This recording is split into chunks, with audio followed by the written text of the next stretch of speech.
So I'll go ahead and make this kind of short little video. Whenever people put hardened rocker arms in just a 300 valve cover, because see, these are the rocker arms that are the original ones. The thing that they run into is they can't get the pins that these rocker arms sit on out, and part of that is they got to take these little dowel pins out. There's one here and there's one there, and I've already got the one out. But once you get either one of them out, you can take a flathead screwdriver and go in there, and you can kind of work it and unscrew it real slowly. But I'll show you how I usually get these things out, because some people struggle with them really bad.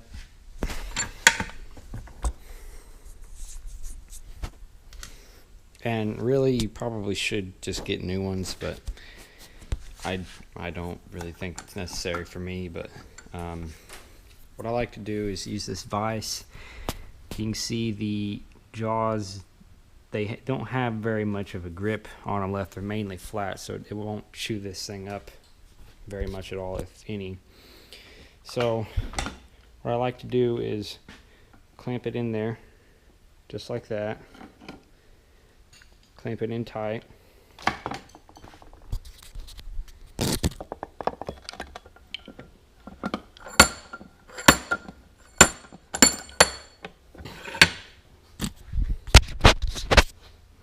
Now that it's in there, what you'll want to do is just lightly push on this, and you should hear it pop like that. That means it has came loose. And what I like to do is with both hands just work it back and forth and push on it away from me, and eventually it'll come off. And I'll go ahead and set the camera down and do that real quick just to show you.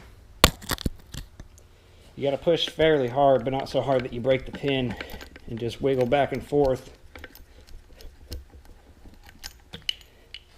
And then just like that, the pin's in the vise still, and that's out. The next, I like to get a screwdriver, and a lot of times these have something in there holding them slightly. And what I'll do is I'll spin them with the screwdriver, and these actually were mostly free already from when I took these out a few years ago. And down in that hole, you can see, probably can't see because there's not enough light, but this one you definitely can. You can see that there is a hole. What I like to do is I'll take a piece of a coat hanger would work too, but I like to take a piece of TIG filler wire, and on this one, the back side of it, just push on it, and then down in here, push on it, and then there's just enough to grab onto, then you can pull the whole thing out, just like that.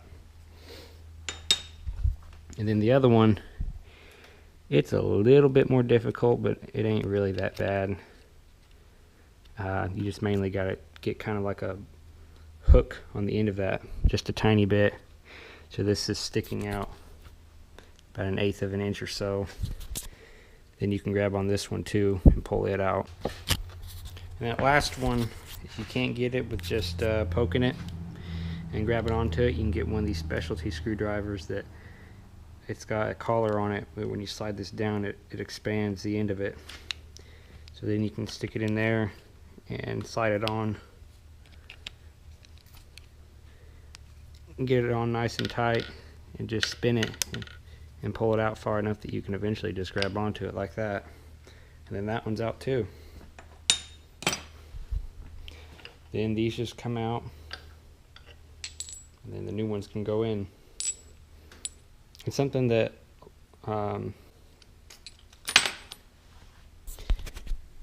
you want to be sure and do is just put a little bit of grease on them to help them slide in and out some. And other than that, that's all I got for you. This is not that hard of a deal. It's just people will try too hard, and they'll try to pry on this, and they'll actually break one of these pins off in there, and then it's actually a big deal, and it's actually hard to do. But if you don't actually break the pin off, it's not a problem.